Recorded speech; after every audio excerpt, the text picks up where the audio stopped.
Hello, everyone, from Rise Podcast. Today is our first podcast, and we're here with Jack from Powerhouse Phuket. Hello, how are we doing? Good, good. We've got a few questions. We know you have a gym, well, we've known you for a while, and you've been here for a while. So tell us a bit about yourself or the gym. So obviously I'm Jack, I'm the owner of Powerhouse Muay Thai Gym. Myself, I've been coming to Thailand since I was 19, so that's 17 years now. I opened the gym in January 2020. I was a sponsored fighter at a different gym in Phuket, a fairly new gym, and the gym, for whatever reasons, had to shut down early. So me and some friends of mine had the opportunity to buy the gym for a really affordable price. And then we relocated from the north of Phuket to Rawai. And yeah, we've been there since January 2020. Nice, nice. And why? Um, well, I mean, I like Rawai anyway, so we kind of wanted to move away from the north where the gym had failed. At that point, there was no Bang Tao, there was nothing there. It was super dead. In Surin, there was only like one other gym, so we felt like Rawai was a busier area. Um, nice beaches, and also just further away from where the gym broke down, so we didn't want to be affiliated with that. So we moved as far away as possible. So we moved from the north all the way down to the most. Yeah, it is a bit of a distance Yeah. at the end of the day. Same island, but there is around probably 40 kilometers. Yeah, So- that's it. And do you still fight? Do you fight yourself, or why did you start Muay Thai? I first started fighting MMA in England. So when I first started, when I was about 18, I started in MMA. There was no Muay Thai gyms in the local area where I was from, so we had an MMA gym open up.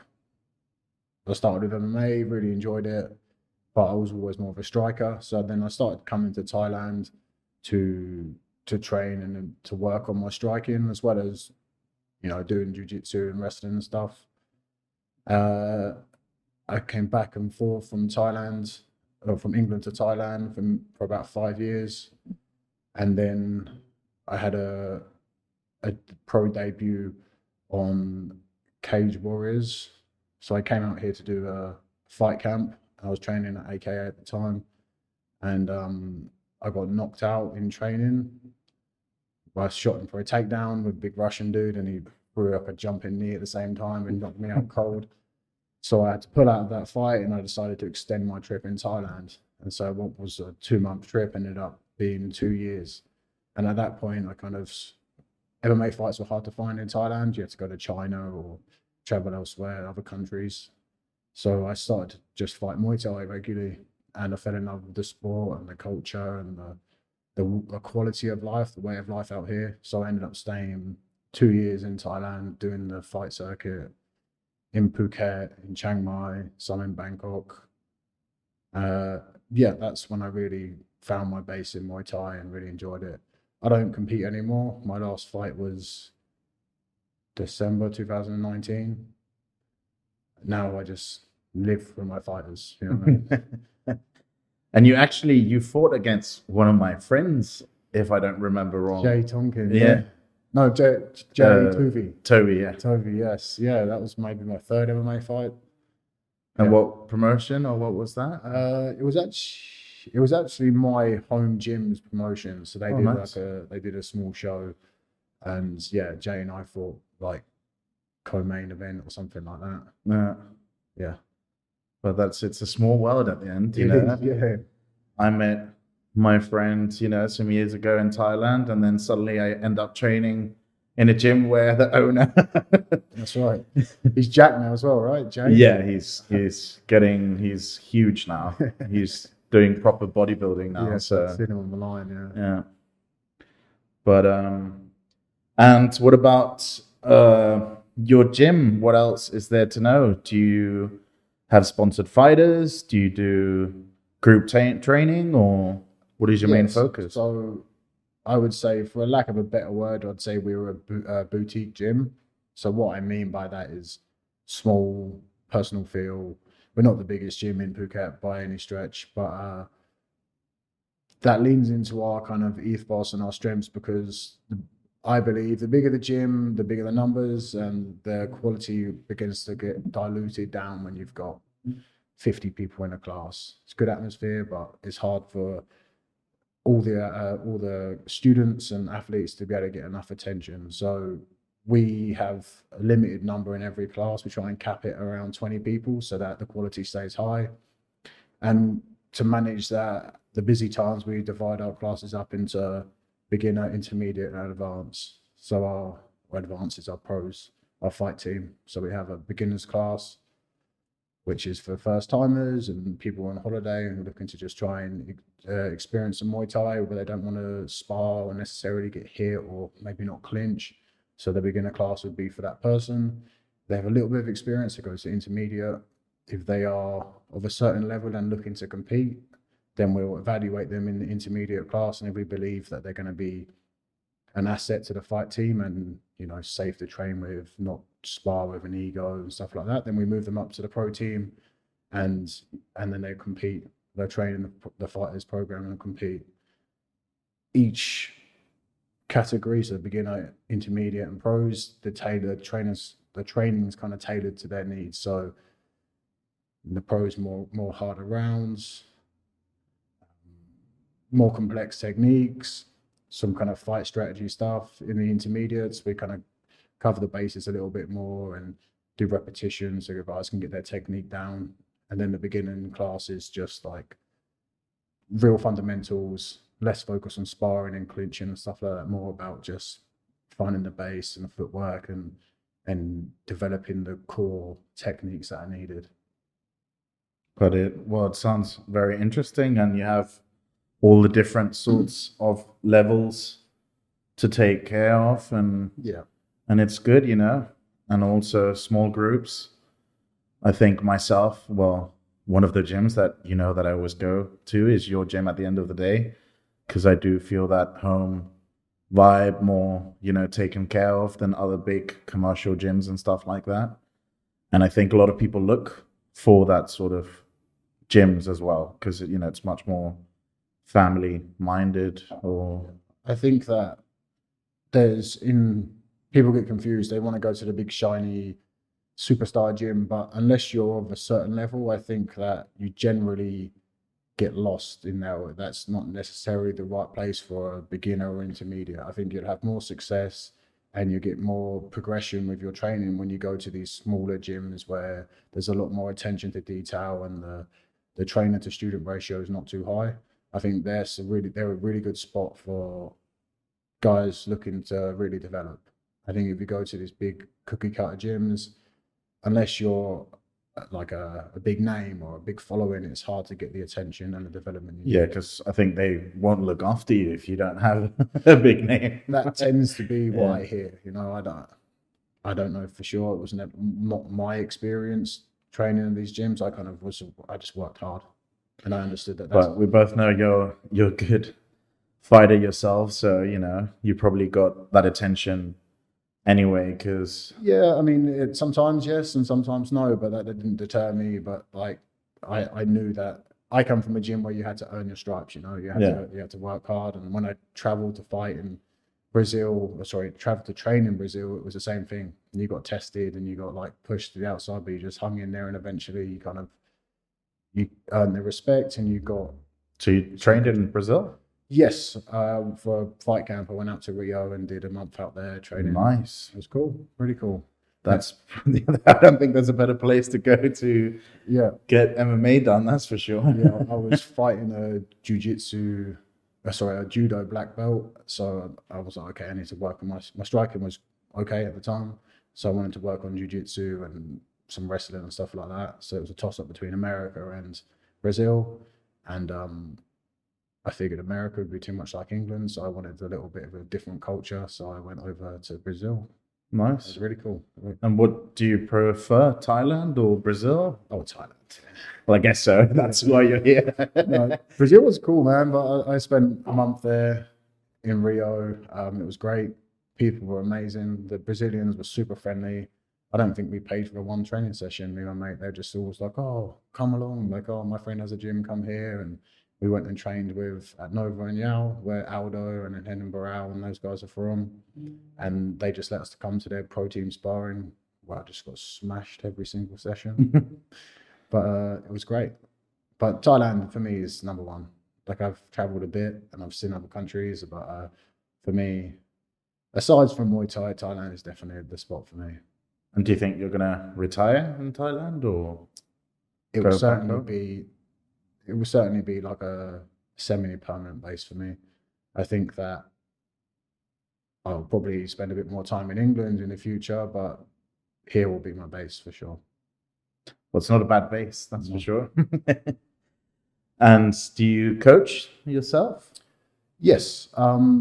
Now I've taken a little bit of a step back, but before, especially in the earlier years of the gym, I was taught every class, involved in like all the programming and how, and yeah, it was exhausting. And I think that over a period of time, I realized that it's better to build a bigger team, not just solely reliant on me. Because if I can't be at a session, I've got to go to the fights with the fighter, then my absence takes away from the class. So I spent the last kind of year, almost 2 years, building out a team of trainers and staff that all have individual roles that they're kind of interchangeable almost. So if I step out, the quality of the training still stays high. If I come back into the class and I just add more value to the class. So for me, that's the best position that I can be in and the gym can be in, is that we have strength in depth throughout all of our coaching staff. So it's not solely reliant on me. And if I turn up and I want to teach, I just add more value to an already valuable class. Yeah, but it sounds better because, you know, we all have our limits and you have already taken care of the gym for some time by yourself, Yes. you know, and I know by experience, not exactly from a gym, but other similar businesses, and it does take a lot out of you. Yeah. And I probably have 1.5 more year until I get to that stage. But I think it's, you know, to keep your brand and whatever business at the end you have, you know, gym or Yeah. merchandise or whatever it is, you know, you need to let go a bit of the business to be able to grow it in a way Yes. and focus probably on other bits, you know. Yeah, exactly. Stop working in the business and start working on the business. That was my Yeah. kind of theory behind it. And so far it's great. You know, like I was able to go back to England. I needed to go back for some family stuff and I was able to leave for 3 months and the gym went amazing. No worries, no guilt this time. So it was great. That sounds fantastic. Bit of free time. Yeah. And you mentioned that you go to fights with Yes. your fighters, or Yes. So I like to go to every fight. I think that I might be a bit of a control freak, but I also am just invested in everyone who competes. So if I'm available, I'll go to every fight I can go to. So here we probably fight 1 to 3 times a week at the local stadiums in Phuket. And then if we have guys in the sponsored fighters team or just a pro team, that'll be fighting in Bangkok. I'll travel up with those guys and look after them. but that's really good, you know. And I think your fighters, you know, feel special that you always take the time to go with them, you know. It's not easy, and at the same time, you know, you're still involved in the gym, Yeah. and I think sometimes maybe that's harder work than being, you know, at the gym holding pants or something, because to go traveling, you know, and with fighters with weight cuts and their moods and Yeah. and stuff, that might be a bit tough. Yeah, I mean, I was a fighter myself. I've trained at other gyms in Thailand where when I was in fight camp or when I went to fights, the coaches weren't so present or like I was I didn't get the attention that I felt like I needed in preparation for fights when I was out here. My coach back in the UK, amazing bloke, super present the whole time. So that's what I grew up fighting. When I came to Thailand, it was a bit of a shift, you know. Yeah. No warm up, no pads before the fight. Just go. Yeah, that's something I still can't get used to, that when they don't do proper No. they don't warm up whatsoever. No, It's just you go straight in. that's it. Oil on, do your bike run, and then you're warm apparently. But for me, like my whole fights leading up to that were a very different approach. So I'm not saying that either way is right or wrong, but I've tried to find some middle ground where the fighters who need the coach behind them, geeing them up, because everyone's different, right? Everyone has different mentalities. Some people don't get nervous, don't overthink things, and they just fight, you know? And they're great. They're super easy to corner. You just go there and they're not. You're just a decoration. Feed them water, you know. But hopefully they listen in the corner. But then there's other guys who struggle with self-doubt and struggle with shaking off losses from the past or something like this. So the advantage to me being very involved in all of the fights is I get to understand each fighter's personality type and the way that they approach things and the potential internal battles that they're having in the days leading up to the fight, you know, self-doubt or worry, nerves. Everyone has it to a certain degree. So some people can't manage it well and others can. So I like to be there to be able to make sure that I can, especially with the guys who I know struggle a little bit to show up for themselves sometimes. All the skills, but sometimes they just get in their own way, overthinking things. So I'll know those guys personally and I'll be able to talk them through those kind of stalling points where they start to self-doubt, or hopefully they don't need to. You know, hopefully I can just turn up and the guys are great. But I I want them to, like, I'm there with them. Okay, I can't fight for them, but I'll do everything in the lead up to it and I'll be there, win or lose, and we'll go through it together. Nice. And any big fights in the last couple of weeks or coming up? Yes, so we had Young Texas fought on the weekend just gone. So we went up on Thursday and he fought on Saturday night on RWS. Round 2 knockout. Nice. Or TKO. But yeah, that's probably the biggest fight we've had. We also have Hugh O'Donnell who fights this month in Bangkok on the road to RWS. And probably then Texas, obviously a month ago, he fought an RWS as well, first round knockout. So Texas is very consistent in fighting now? Or? He's 16 years old, man. So like 16 years 16 old. years old, so his body doesn't hurt, you know.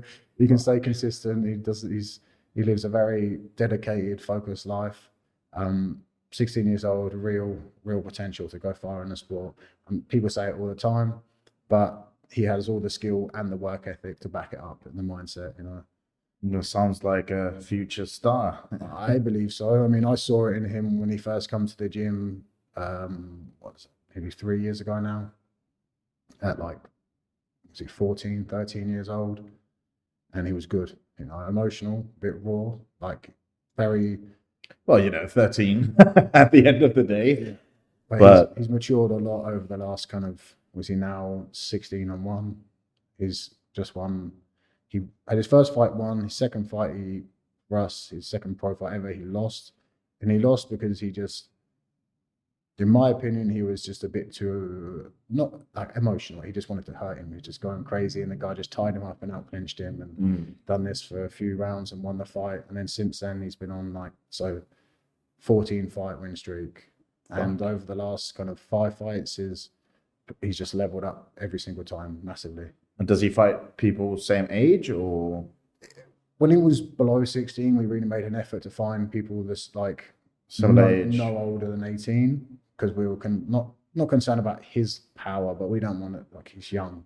There's no point getting hit by a fully grown man at that age, you know. But it came to a point where he got to like 15, 16 years old, and it was very hard to find him the opponents on his level that weren't like adults. No.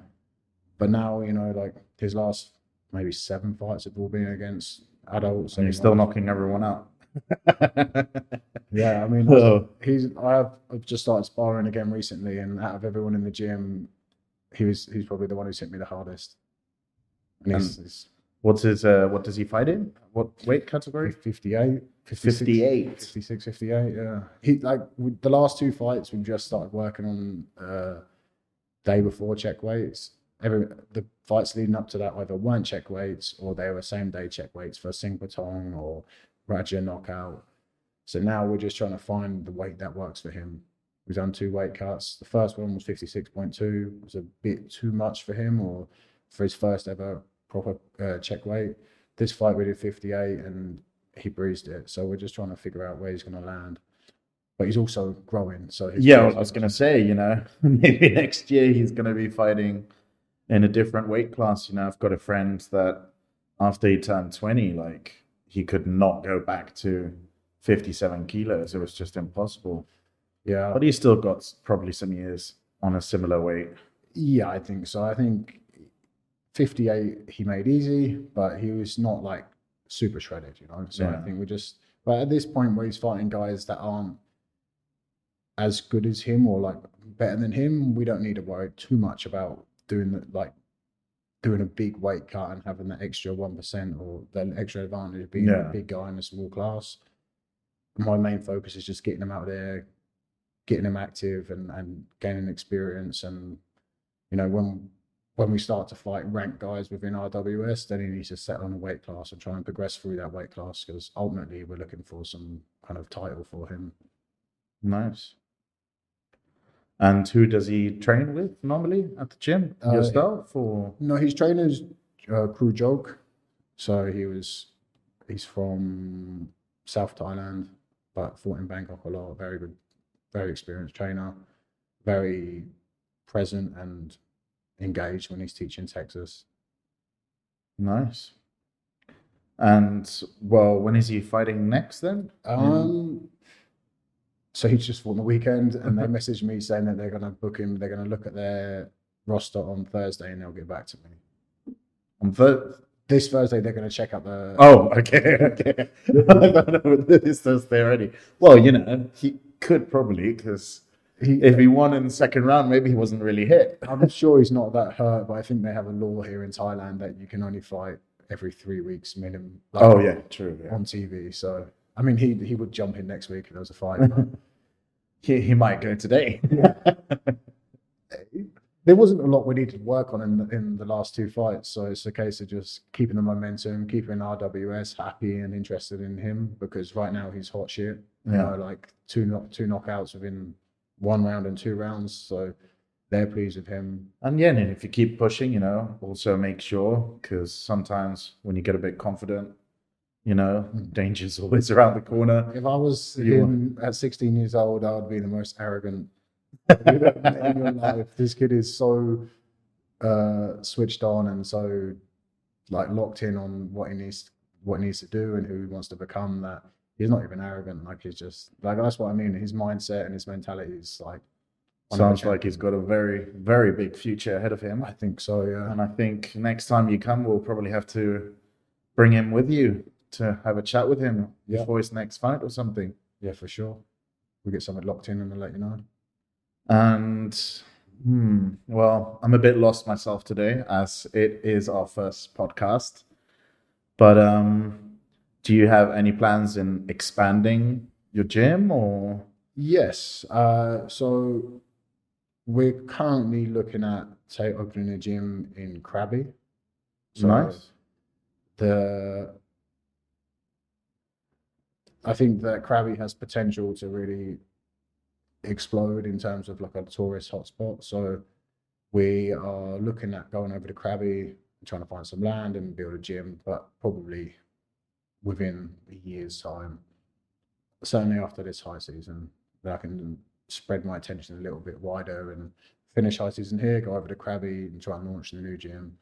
Yeah, low seasons can be a bit hard in Phuket. Yeah, I mean, it's just about having enough time and mental bandwidth to ensure that the gym runs well here and also go over there and start that project. It would also require me to maybe take 1 or 2 of my staff from here and open the gym over there with them, because they understand the training modules that we run and the systems and stuff like that. So to make it easier of launching a new gym, I'd like to have some staff who already know how things go. So it'd probably be me and 1 or 2 other staff who'd move over to Krabi for they'd probably stay longer, but I'd probably do 6 months there just to get the gym running. Potentially longer, just depends on how long it takes. Yeah. Well, it depends when you start, If you start just before high season, it'll probably give you a push. Yeah. To... Yeah, it's just a case of I mean, number one, obviously, is finding the land. It's a lot cheaper than Phuket. It's probably a quarter of the price over there. And then obviously build the gym. That's the easy stuff, you know. And Would you want to do bigger gym or probably smaller? slightly bigger. Slightly bigger? Slightly bigger. Right now, we're probably 200 square meters. I would probably double the size of that and have like a strength and conditioning area within it. We're looking to do like a proper facility. So it'll be gym, strength and conditioning area, sauna, ice bath, restaurant and shop, and then some accommodation. Nice. Sounds like a big project. Yeah. I mean, I have a friend who's going to invest in it potentially, so we're just going to have to wait and find the land. It's kind of on me to push the deal forward, so I just need to find some time around traveling for fights and everything else to go over and check out. Again, I've been over there a couple of times to Krabi. Really like it. Cool area. I think there's loads of gaps in the market for symbiotic businesses as well. So Yeah, I think it's a area that's growing a lot lately in martial arts. I think gyms, fight gear brands, and the whole concept of normal gyms as well, weightlifting. yeah, they're building like a new big central there, and they're putting an international airport in Phang Nga soon as well. Oh, they are as well. The Yeah. airport. I think they're going to move half of the flights from Phuket airport to this Phang Nga one on the mainland, according to the Thai staff. Oh, But that's like, well, that could next be flight very good is- because then how long will that will be? What, probably the same distance from the airport yeah, here something like to, that, yeah. because you know the airport is a bit far from Rawai area.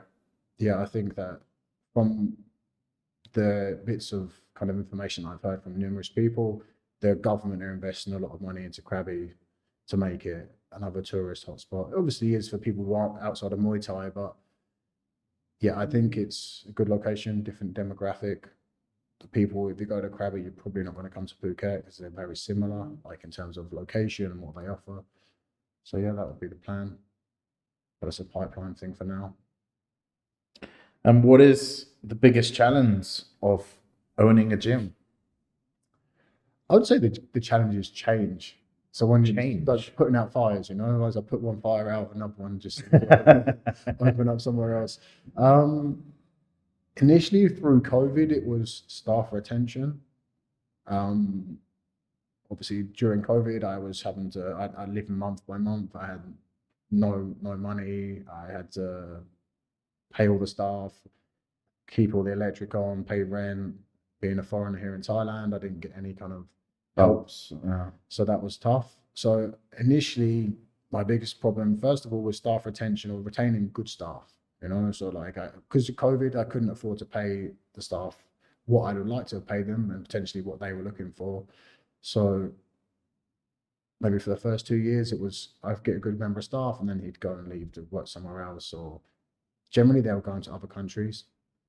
Now I think I pay my staff more than most gyms pay theirs because it just seems to be what the language they speak, and that's fine, you know. Like, Yeah. they're not so much focused on career trajectory and what they like taking steps to move forward. That it was just okay, pay them a good enough salary so they don't have to think about money. Yeah. And then my challenges now are probably the biggest challenge it has been over the last few years is getting people into the gym to try a session. So people again are there, got in their head that they want to go and train at this gym with 10 different champions. In their mind, they're like, oh, I want to go to them. I'm going to train where this gym's got 10 champions, and I'm going to be a champion just like them.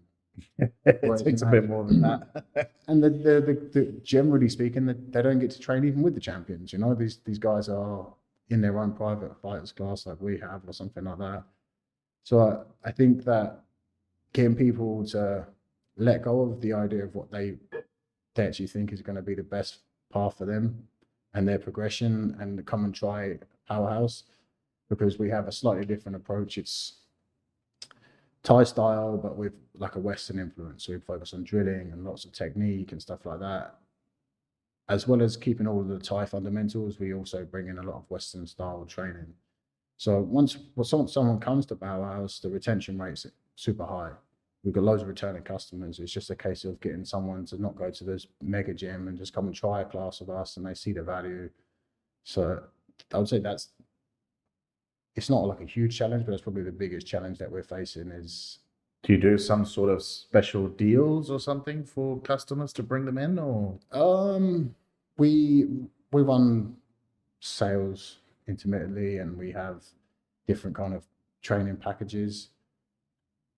But in terms of doing something like try your first class for free, I don't think people find value in anything for free because they haven't had to pay for it, So we've tried different things, but really, I think like if you'll get the most out of something you pay for because you've had to spend your money on it. So we run a lot of Facebook and Google ads, which help. It's like a lot of our sales now come from online. And then it's just word of mouth as well. People training us one time, like they'll do a month at another gym here, and they'll stop in for one session before they leave, and they're like, "Oh, I wish I started from the beginning." Exactly. Yeah. So then that's when they come back the following year, and they come with us, and then it kind of snowballs on. So we're just seeing success compound over the years because people come, they do one session, or they do a month with us, and they go home, they tell their friends, and then their friends come back next time. And so you have private, PTs, and then you have group classes, and correct, yeah. Do you do some other sort, like if groups want to come from other countries or something? So we obviously have private sessions for the one-to-ones, the trainers, group classes, and then if we cater for people, say they're coming over 20 people and they want to do a private group class, we'll factor that in. We'll do that in around our class schedule.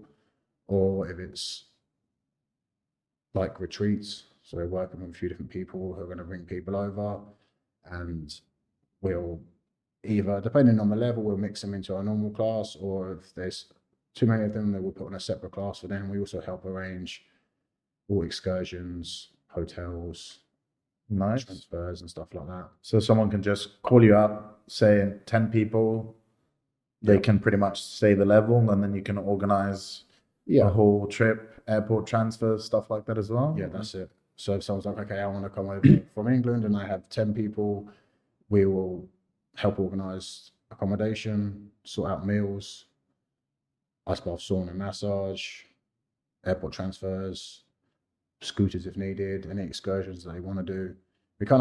We have a basic retreat package that we offer to most people, but then some people want to do more lifestyle style retreats, so they want to do more excursions and only train once a day. So we kind of go more like boat trips or exactly, something like that. Island tours, elephant parks, whatever they want to do. It's probably an excuse to get a bit less training in.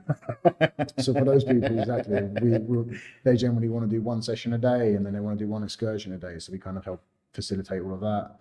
Or if it's like just a team who want to come and train, then we'll do that. And we also have through high season, we're going to do it every month, but through low season, every quarter, we do amateur fight night. So basically, we have people come from all over the world. They'll come and do 4 weeks intensive training, and at the end of the 4 weeks, they'll fight an amateur fight night at the gym. Oh, nice. So you have fight nights as well at the gym? Yeah, we're actually having one on this Saturday. This Saturday. So it's not the end of one of our fight camps, but we've had so many guys in the gym who have expressed an interest to fight, but they're not quite at the level that we can safely put them in one of the local stadiums. It's a bit of a lottery here. You know, like I would like a guy or girl to have had 10 amateur fights before they go and fight at Bangla. Yeah. At the end of the day, it is full contact. You can get hurt. People lie about their record and their weight. And if you're not experienced, and you come up against one of these people who've lied about something, then you're in for a tough night potentially. Yeah. So we have a few guys who've all expressed interest to fight, and I can't, in all confidence, put them in to fight at the local stadium. I could probably do one and talk to the stadium and make sure that, or one or two, and make sure that they give them fair matchups, but they're not that inclined to let me pick 5 fights, So we figured, okay, well, I can guarantee you good matchups, good experience, and to walk away having sparked some kind of desire to continue training and continue Muay Thai and either return to Thailand or help grow the country, the sport in your home country. Because I think people, they might get scared, if they go straight into a big fight, no protection, no nothing, just full contact. For sure. I mean, that's like the right response. You should be prepared, But to a certain degree, you should be concerned because especially these guys who've had 1 fight, 0 fights, 2 fights, they've learned this new set of skills and they want to go and practice it. But we as coaches and the coaching team, we know what it's like here. We also kind of can tell people's level. They might be okay at hitting pads and being strong, but in the heat of the moment, when they're generally it's a defensive thing. Okay. Yeah. If I'm not hitting you, you can look good. But as soon as I start punching you back and your defense isn't there, you run the risk of getting a big cut or something bad happening, getting knocked out. And if that happens, it can just turn people off and they don't want to fight Muay Thai. They don't want to train anymore. They have a shitty experience. That's not good for you. Then, the people don't want to come and train anymore. It's not good for me. It's not good for the growth of Muay Thai around the world. I have a best friend who, him and I came to Thailand our first trip and first or second trip and first trip.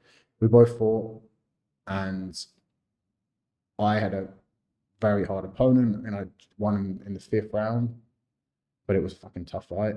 And then my mate had a really tough fight and got stopped and poor matchup, shouldn't have been fighting each other at all. The standard kind of, it's okay, you're bigger, he's more small.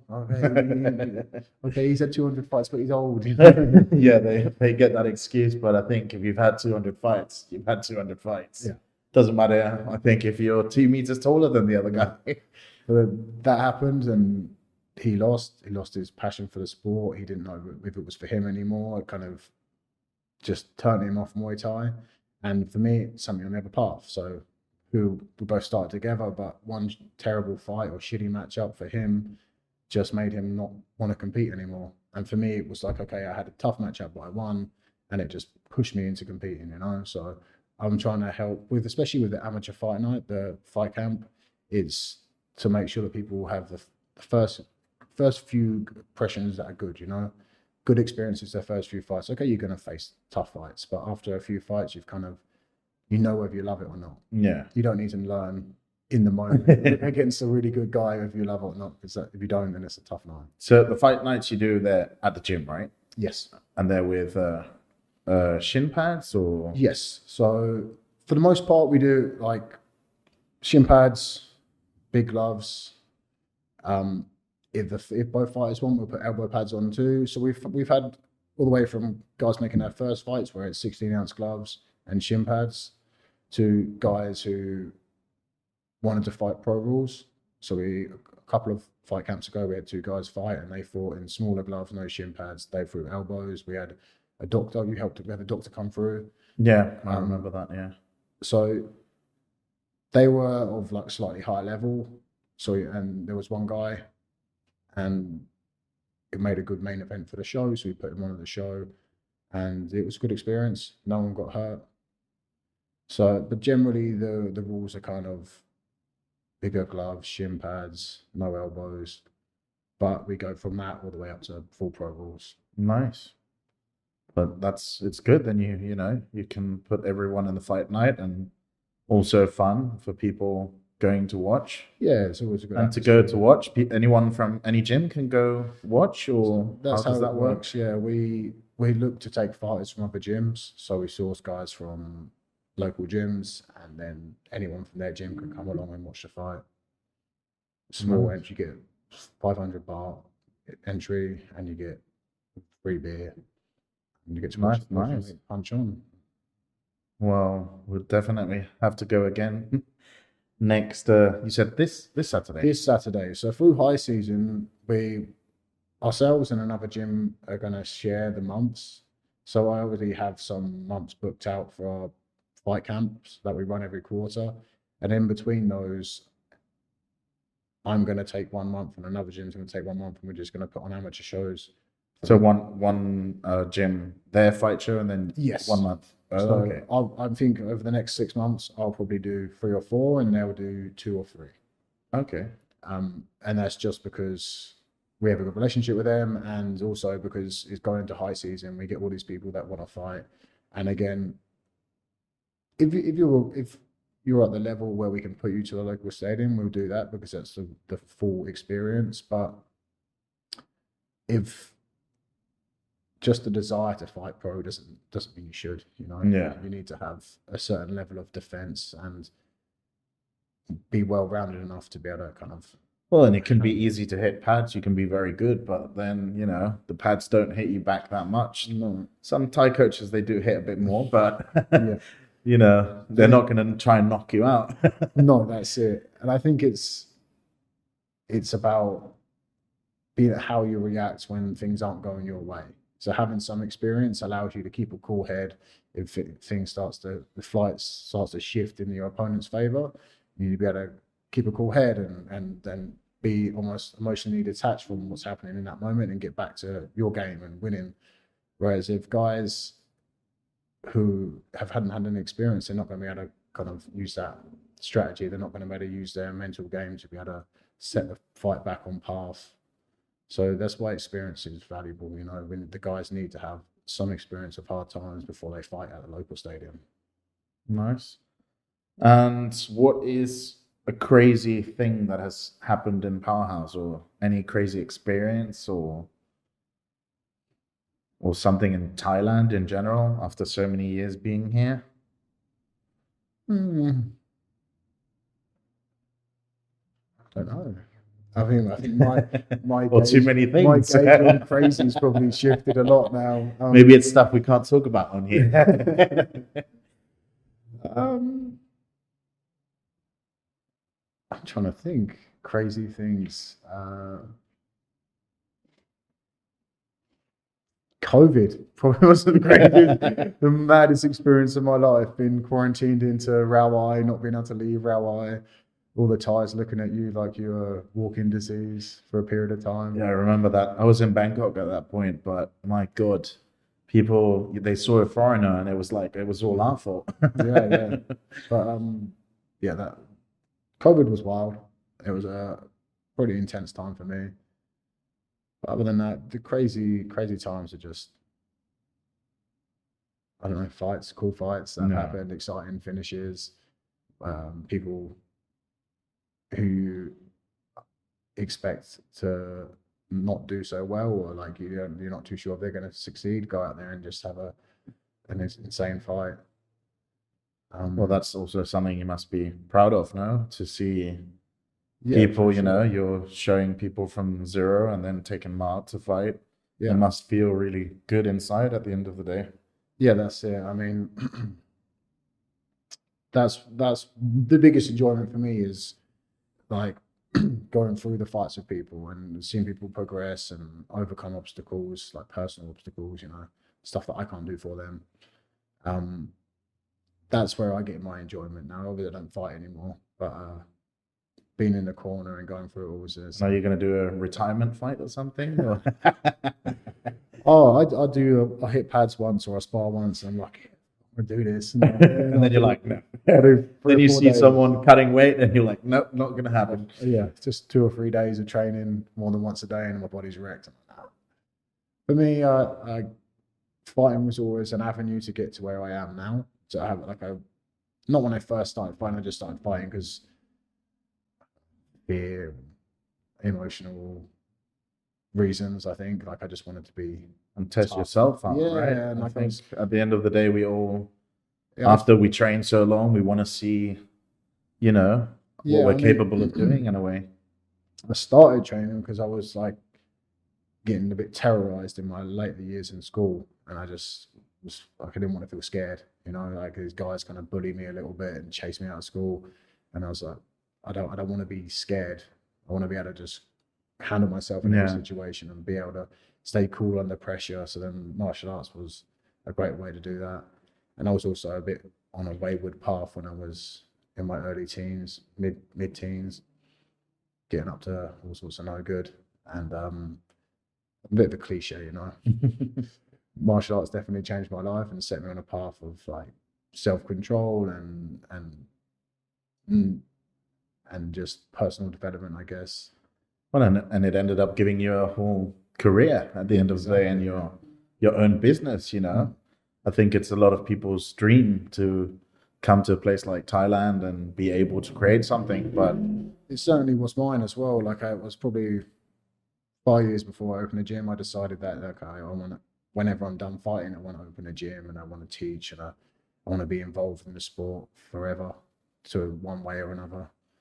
Um, so yeah, I kind of now when the opportunity came around to buy the gym, it was like a sign that okay, make this happen, you know, because this is what you wanted. did you just do it straight away, or did you? Yeah, we had to move pretty fast. That's why we're at the location we were at, because we knew the gym was closing and the owners at the time wanted a quick exit. So we just hopped on our bikes and drove down and kind of drove around Rawai looking for plots of land or whatever it Because was. it wasn't a gym before you got it, right? No, it was just a house with a big front garden. Oh. So when we left the gym that closed down, there was 6 of us who were all sponsored at the gym, fighting at the time, and we wanted to find somewhere with a house that we could all live in and a big garden so we could build a gym. So the space, probably in functionality wise, is probably not the most functional space, but we've made do and we've made it what it is now. But initially we just moved so fast, we just needed to find somewhere for us all to move in and be able to live there and train there. But I think when you walk into a powerhouse, it doesn't even look like it looks like a gym, you know, like it's always been there. Yeah. But it's when we first opened, we were training the first month or so whilst we were waiting for planning permission and whatnot to be granted. We were just training on mats on the grass in the front garden, no roof. I think. So what time did you train with no roof? That must be hot. We trained at 8 till 10 and 4 till 6. Yeah. The normal times. Normal times. My God, that must have been deadly. Yeah. Sunburn. People's feet were all blisters on the bottom of them because the mats were black at the time and the sun was just cooking them up. But it was a cool time. It was like that was the birth of the gym, you know, and everyone was super buzzing and happy. That's why all your mats are grey now. That's probably traumatized from the black mats. But yeah, it was a cool time. Really a cool experience. We didn't know what we were doing at the time. We were just passionate and wanted to make it work. And we opened the gym, and just things just kind of snowballed on from there. Well, I can imagine it's not an easy thing to do anything in Thailand. You know, you must have put a lot of hard work to get where you are at. Yeah, for sure. I mean, it's been a lot of learning curves through the past 5 years, but yeah, I don't regret any of it. Like I'm happy to be where I am. Super proud of what we've accomplished at Powerhouse and what we're going to accomplish moving forward. And although we've been open for a little over 5 years, due to COVID and whatnot, it only feels like the gym is really gaining momentum the last kind of 2 years. Nice. We had a slow, like COVID happened. Yeah, COVID. That was and then slow start. People scared to come back to I think Thailand. you're probably, you've done a really good job to be able to survive COVID. You know, I think a lot of business disappeared, and especially small ones. And as you said, you were starting out, so it must have been hard to keep pushing. Yeah, and probably many days that you probably just wanted to go back home or something. Yeah, I think it was had I already been in business for a few years, and maybe if I wasn't doing well, COVID might have killed me. But because we'd just invested this money and we were just opened our gym, we were so passionate and driven at that point that we thought, oh, it's just going to pass, you know, like we'll be all right. And a year of COVID kind of was draining and kind of zapped the energy from the people I was working with at the time, and myself included. But, you know, now, I mean, if I have a slow month here, it doesn't feel like anything, you know, after persevering through COVID and doing what I had to keep the lights on. Yeah, well, I really wouldn't want to see myself in a COVID. I was in a COVID at a different business, but I wouldn't be in the business I am in now with COVID. That would not be fun. No, it was challenging for sure. And like I learned a lot of growth there, you know. I feel like it was through that period where I kind of became a man, you know. I was like, okay, like no one's gonna do it for me. I just got to look after myself now and get shit done, and we did. And now we're at a point where things are great and super happy. Perfect. Well, anyway, I think we've gone through a bit of everything that we wanted to know about you. And we really appreciate you coming here for our first podcast. Next time, I'll be a bit better at asking questions. But do you, maybe people want to know where they can get in contact if they want to go and train at Powerhouse or something? Is there any social media or number or something they should contact? So the easiest way to contact us will be to message the Instagram account, or send an email via the website. So all of our information about different packages we offer, different promotions, the fight camps, they're all on the website. Pictures of accommodation, the different options for accommodation, and different options for the camps, all on the website.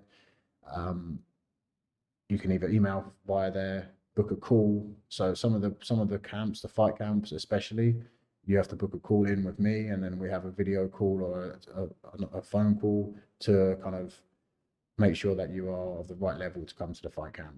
So it's a case of hop on a call and we'll talk about. But that's a nice thing, you know.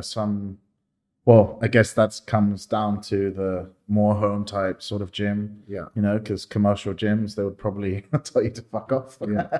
It's also for me to manage expectations as well. You know? Yeah. So if someone wants to come and they're like, I've never done Muay Thai before, but I fight all the time in the streets, I'm ready to do it. Like, okay, well, I need a little bit more than that before I can offer you a fight here. Yeah. So the fight camp's kind of for me to vet every applicant and make sure that they're gonna, number one, that they're gonna get what they want from the camp. Yeah, of course. Or it might be the case that someone's had 10 pro fights and they want to come out and I say, okay, we're going to put you on a different program. Or if someone who's had 0 fights, 0 training, and they want to come in 8 months' time, I would say, okay, go and train the next 8 months and then come, and then we can probably work out. Yeah. But yeah, so Instagram, Powerhouse Phuket. The website is Powerhouse Phuket. And then, yeah, we have a number on the website. And then, yeah, they can just get in contact. Get in contact. Yeah. We're pretty much at capacity for high season. We still have some slots, but we're taking kind of reservations now. So we want people to, if you're going to come in high season, you plan to come and train with us, we need you to reach out to us and book in some training beforehand, because we cap the numbers, like I said earlier on, we cap the numbers at about 20 people per class to stop the overcrowding, the dilution of quality. So if you are planning to come and train with us in high season and you're looking to just turn up and pay like when you arrive, there is a potential that you're going to be turned away because the class will be too busy. So if that's your plan, come and train with us, reach out to us beforehand, book in your training, and then we'll save you a spot. Perfect. And next time, I guess you'll have to come with Texas so we can see the future star before he's too famous to come to our podcast. Yeah, he'll come along next time, for sure. And thank you again for coming. My pleasure. And we hope to see you soon. Thanks for having me, mate.